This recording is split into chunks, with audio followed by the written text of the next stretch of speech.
85,000 भारतीय शहीद, 35,000 घायल।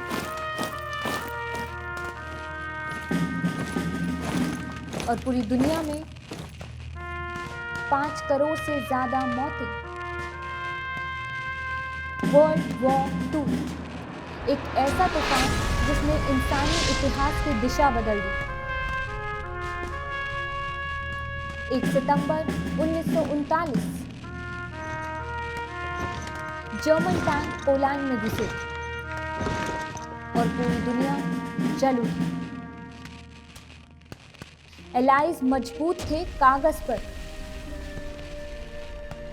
लेकिन मैदान में हावी थी जर्मनी की वेहरमैक्ट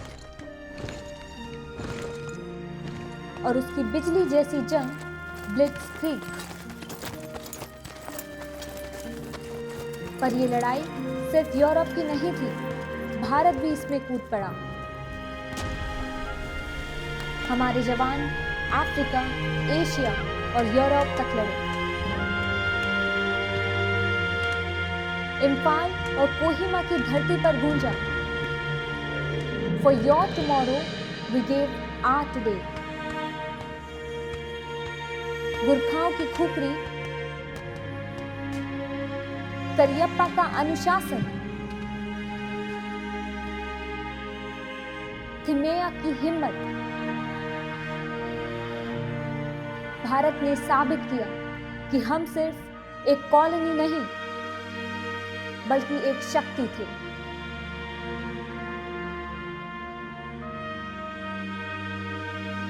नमस्ते, मेरा नाम है वैशाली और आप देख रहे हैं बजर बट्टू दुनिया पे ड्रोन दृष्टि।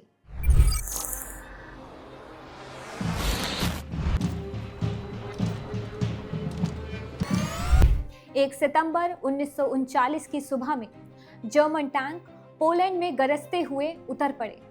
ठीक 2 दिन बाद यानी 3 सितंबर को ब्रिटेन और फ्रांस ने जर्मनी पर युद्ध की घोषणा कर दी।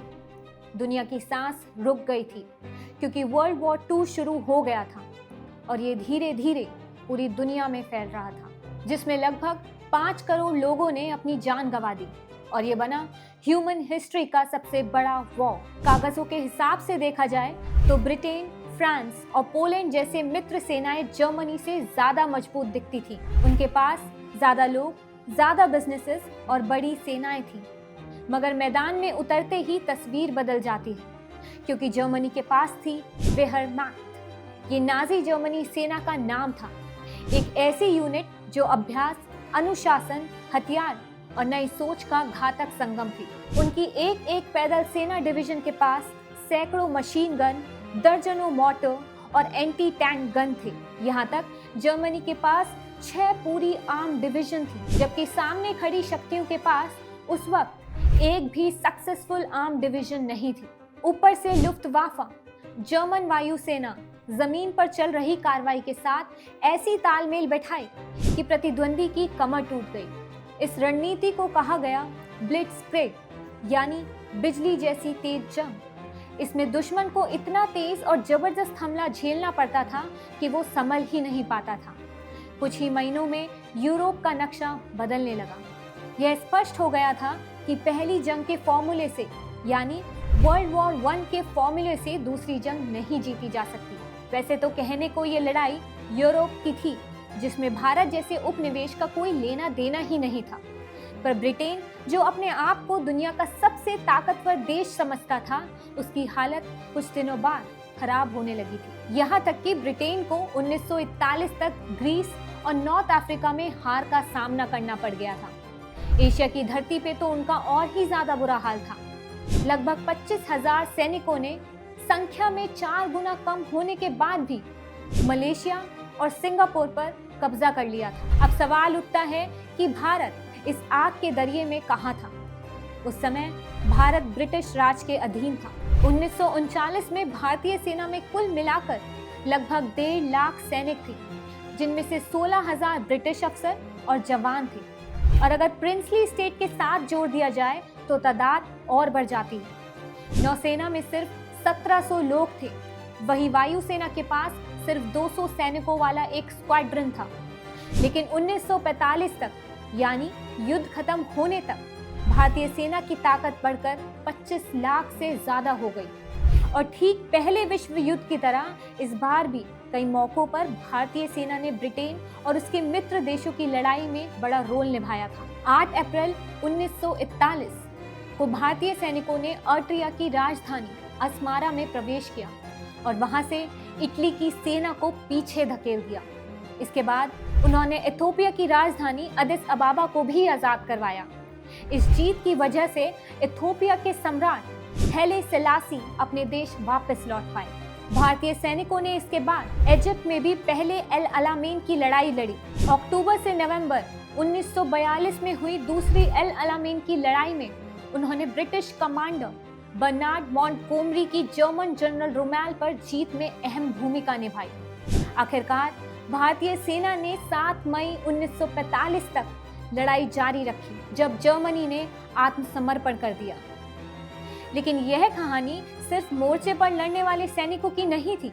इसमें कई फेमस भारतीय अधिकारी और अनगिनत अनसुने चेहरे भी शामिल थे। भारतीय सैनिकों को लगभग 4000 से अधिक सम्मान मिले, जिनमें से 18 विक्टोरिया और जॉर्ज क्रॉस शामिल हैं। आपको बता दूं कि विक्टोरिया क्रॉस ब्रिटेन का सबसे उच्च सैन्य सम्मान है। इस लिस्ट में पहला नाम आता है राव अब्दुल हफीज पवार।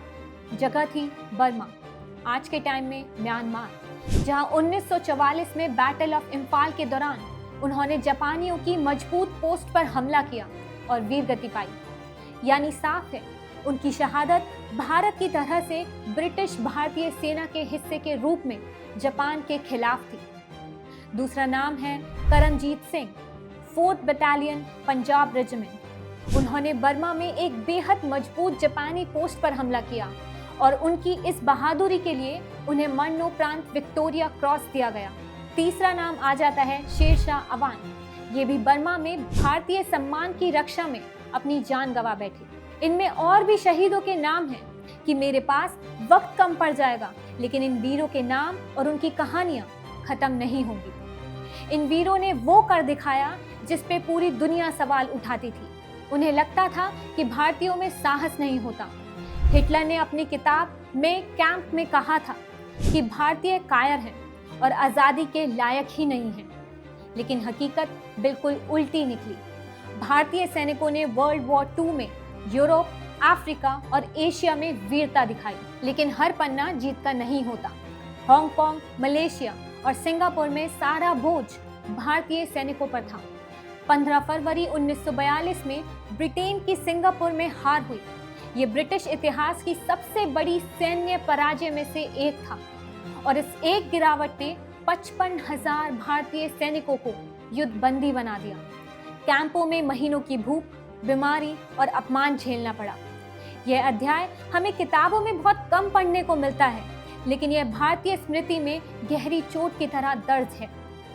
फिर आया वह मोड़ जिसने इस पूरे युद्ध की दिशा बदल दी। बर्मा। जापानी फौज बंगाल की दहलीज तक चली आई। 7 मार्च 1944 को टोक्यो ने ब्रिटिश इंडिया पर आक्रमण का ऐलान किया और 4 अप्रैल को इम्फाल और कोहिमा घेर लिया गया। महीनों तक लड़ाई चली।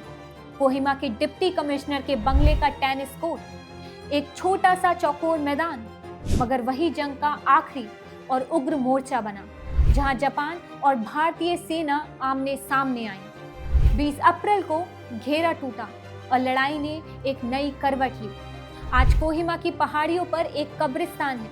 1420 शहीद सैनिक वहां दफन हैं और 917 के नाम स्मृति शिलालेखों पर लिखे हैं। वही वह मशहूर पंक्ति अंकित है, When you go home, tell them of us and say, for your tomorrow we gave our today। बहुत बाद में, यानी 2013 में ब्रिटिश नेशनल आर्मी म्यूजियम ने एक वोटिंग कराई, जिसमें पूछा गया था कि ब्रिटेन की सबसे महान लड़ाई कौन सी थी। नतीजा चौंकाने वाला आया था। कोहिमा इम्फाल को सबसे ऊपर चुना गया। लॉर्ड माउंटबेटन ने इसे ब्रिटिश इंडियन थर्मोपाइली कहा, एक संकरे दरे पर सभ्यता की ढाल की तरह खड़ी हुई जंग। यहाँ से जापानी सेना पीछे धकेली गई और फिर पीछे हटते हटते रंगून तक पहुंच गई। इन तमाम मोर्चों पर एक नाम रहा, वो था गूर्खा। खुकरी की चमक, कंधों की अटूट मजबूती और मन की ऐसी दृढ़ता कि दुश्मन भी कांप जाए। युद्ध के इन सालों में 40 गुरखा बटालियन में 1,10,000 से अधिक जवान लड़े। आपको बता दूं कि हिटलर ने गुरखाओं की बहादुरी की मिसाल देते हुए माना था कि अगर उसके पास गुरखा होते तो दुनिया की कोई सेना उसे नहीं हरा सकती थी। यह कथन इतिहास में अक्सर कहा जाता है कि गुरखा बहादुरी की प्रतिष्ठा इतनी ऊंची है कि दुश्मन की जुबान से भी तारीफ का रंग नहीं उतरता। और साथ ही इस युद्ध ने हमें 2 असाधारण सेना नायक भी दिए, करियप्पा और थिम्मेया। ये दोनों सिर्फ मोर्चे पर ही नहीं बल्कि आजाद भारत की सेना की आत्मा गढ़ने में भी अहम थी। जनरल करियप्पा कर्नाटक के कुर्ग से आए। पहले विश्व युद्ध के बाद जब भारतीयों के लिए सेना में दरवाजे खुले तो वो उनमें से एक थे। वर्ल्ड वॉर II के दौरान जनवरी 1941 में वे इराक में 10वीं इंडियन डिवीजन के स्टाफ में थे। उनका काम रसद यानी सेना के लिए जरूरी सामान और सप्लाई संभालना था।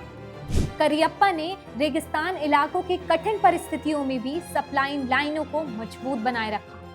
उनकी इस दक्षता के लिए उन्हें ब्रिटिश सेना की तरफ से मेंशन इन डिस्पैचेस, साहसिक और विशिष्ट सेवाओं के लिए दिया जाने वाला सम्मान से सम्मानित किया गया। सीरिया के देर एज़ार शहर से गुजरते समय अफवाह फैली कि भारतीय सैनिक औरतों से बदसलूकी करेंगे। शहर के मेयर ने औरतों को घर से बाहर निकालने की इजाजत मांगी। करियप्पा नाराज और दुखी हुए। उन्होंने कहा, भारतीय सैनिक औरतों की इज्जत करते हैं और अगर किसी ने गलती की तो उसे सख्त सजा मिलेगी। कुछ दिन बाद वही मेयर माफी मांगने आया क्योंकि एक भी शिकायत नहीं आई थी। ये सिर्फ अनुशासन की नहीं बल्कि भारतीय सेना के नैतिक चरित्र की कहानी थी। दूसरे थे कौंडंडेरा सुब्बैया थिम्मेया। उनकी मां सीतम्मा समाज सेवा के लिए जानी जाती थी और उन्हें केसर-ए-हिंद सम्मान भी मिला था। परिवार के तीनों बेटे आगे चलकर सेना में अफसर बने। 1944 में बर्मा मोर्चे पर थिम्मेया को 8/19 हैदराबाद रेजिमेंट की कमान मिली। उनके सामने एक ऊंची पहाड़ी थी जहां से जापानी रोज गोलियां बरसाते थे। थिम्मेया ने हमला करने का प्रस्ताव रखा लेकिन डिविजनल कमांडर ने मना कर दिया। इसके बजाय एक ब्रिटिश बटालियन भेजी गई जिसे भारी नुकसान झेलना पड़ा। वहां थिम्मेया ने जोखिम उठाया और बिना आदेश खुद हमला कर दिया। नतीजा, उनकी वहां फतेह हुई। 100 से ज्यादा जापानी सैनिक मारे गए और हमारी तरफ से एक भी सैनिक शहीद नहीं हुआ। कोर कमांडर ने उनकी तारीफ की लेकिन डिविजनल कमांडर ने कहा, तुमने बड़ा जोखिम लिया है थिम्मेया, तुम भाग्यशाली हो। थिम्मेया बस मुस्कुरा दिए। उन्हें याद था कि किस्मत भी सिपाही की काबिलियत का हिस्सा होती है। जैसे ही वर्ल्ड वॉर II खत्म हुआ तो दुनिया बदली। सोवियत संघ पूरे यूरोप में फैल गया। चीन में कम्युनिस्ट लहर ताकतवर हुई और वेस्ट यूरोप की ताकत का सूरज छलकर अटलांटिक के पार यूएस और यूरेशिया के नॉर्थ ईस्ट सोवियत संघ के बीच बढ़ गया। पर भारत के हिसाब से सबसे बड़ा बदलाव यह था कि भारत के पास अब एक विशाल प्रशिक्षित फौज थी। अब ब्रिटिश राज का मनमाना नियम चलाना आसान नहीं था। आजादी की मांग अब सिर्फ राजनीतिक नारे नहीं, जमीन पर मौजूद एक ठोस हकीकत से टकरा रही थी। इसलिए कहा जाता है, ब्रिटेन ने यह युद्ध नहीं लड़ा, ब्रिटिश साम्राज्य ने लड़ा। और साम्राज्य ने जिस भारतीय सेना के सहारे यह जंग लड़ी, उसी सेना की उपस्थिति ने साम्राज्य की नींव को भी हिलाया। यह इतिहास का अपना मजाक है कि जिससे आपने साम्राज्य बचाया वही आपकी विदाई का कारण बना। अब जरा एक कदम पीछे चलते हैं। ये सब क्यों मायने रखता है, बताती हूँ। ये कहानी सिर्फ युद्ध की नहीं, स्मृति की है। हमारे स्मृति भंडार में जो गायब पन्ने हैं उनकी है। 2.5 लाख से अधिक भारतीय सैनिक, जिसमें काफी जवान शहीद और घायल हुए। ये आंकड़े पत्थर नहीं, धड़कते दिल हैं। भारतीय कारखानों की गूंज, PAI पर्शियन इराक फोर्स की सप्लाई लाइनों का शोर और कोहिमा के टेनिस कोर्ट पर सफेद ईंटें, इन सब का जोड़ भारत के राष्ट्रीय चरित्र में आता है। हमारे यहाँ इतिहास पढ़ने के ढंग में अक्सर एक कमी रह जाती है। हम लोग लड़ाइयाँ, तारीखें और संधियाँ बहुत कुछ पढ़ते हैं, पर शहीद जवानों के नाम और उनकी कहानियां नहीं। वह सिपाही जो एल अलामीन के रेगिस्तान में पानी की बूंद गिनता है, वह लांस नायक जो इटली की बर्फ में अपने पंजों को रगड़ता है ताकि ट्रिगर दबाते वक्त उंगलियां थरथराए नहीं, वह गुरखा जो अपने पाउच से खुकरी निकालते हुए दांत भींचता है, वह अफसर जो बगदाद में मेयर को आश्वस्त करता है कि उसकी टुकड़ी में अनुशासन है, वह ब्रिगेडियर जो अस्पताल के बिस्तर से उठकर अपनी ब्रिगेड चाहता है। ये सब पोर्ट्रे किसी भी राष्ट्र की यादों में फ्रेम होकर लगने चाहिए। तब शायद हमें फॉरगॉटन आर्मी या अनसंग हीरोज का नाम लिखने की कहीं जरूरत ही ना पड़े। और फिर भी हम आज जब इंडिया गेट देखते हैं, हमारी नजरें अक्सर फर्स्ट वर्ल्ड वॉर पर टिक जाती हैं। दूसरे विश्व युद्ध के लिए वैसी समर्पित राष्ट्रीय स्मृति उस पैमाने पर हमने रची ही नहीं। यह कमी सिर्फ एक स्मारक की नहीं, यह हमारी सामूहिक याद में एक खाली जगह है। उस खाली जगह को भरने के लिए हमें बार बार कोहिमा की पहाड़ियों पर चढ़ना होगा, इम्फाल की सड़कों पर चलना होगा, अदीस अबाबा की आज़ादी के जश्न की कल्पना करनी होगी और देखना होगा कि उस मिट्टी के नीचे किस किस का नाम, किस किस का काम दबा का दबा ही रह गया। देश की हर पीढ़ी की एक जिम्मेदारी होती है कि पिछली पीढ़ियों की चुप्पियों को आवाज देना। इस जंग में जिन भारतीयों ने लड़ाई लड़ी, वे सब नेता नहीं थे, भाषण नहीं देते थे, पर उनके बूटों ने उस भूगोल को पार किया जो कागज पर बनी रेखाओं से कहीं बड़ी थी। उन्होंने शायद ये भी नहीं सोचा होगा कि उनके लौटने या न लौटने से कोई राष्ट्र कथा लिखी जाएगी। वे तो बस अपने अपने मोर्चों पर टिके रहे, कभी आदेश से, कभी कर्तव्य से, और कई बार सिर्फ इसलिए कि पीछे खड़े किसी अनजान बच्चे की सुरक्षा हो सके। ये कथा बताती है कि भारत द्वितीय विश्व युद्ध में सिर्फ एक कॉलोनी नहीं था, यह एक पात्र था, एक कर्मशील शक्ति था जिसने दूसरों के लिए लड़ते लड़ते अनजाने में खुद की राह रोशन कर ली। अब जब अगली बार आप किसी सैनिक को सलाम करें तो उस सलाम में एक छोटा सा हिस्सा उन अनसंग हीरोज चेहरों के लिए भी रखिए जो अदीस अबाबा की गलियों से लेकर एल अलामीन के टिलों, इम्फाल की सड़कों, कोहिमा के टेनिस कोर्ट और रंगून की बंदरगाह तक अपना आज रखकर हमारा कल लौटा आए। क्योंकि राष्ट्र वही है जो अपने भूले बिसरे नायकों को फिर से याद कर ले और उनसे सीखे कि साहस, अनुशासन और करुणा, इन तीनों के बिना कोई भी जीत पूरी नहीं होती। अगर आपको हमारी ये वीडियो पसंद आई हो तो हमें कमेंट्स में ज़रूर बताइए और साथ ही बजर बट्टू दुनिया को लाइक, शेयर और सब्सक्राइब करना ना भूलिए। हम जल्द ही मिलेंगे एक और डिटेल्ड वीडियो के साथ। तब तक के लिए नमस्ते।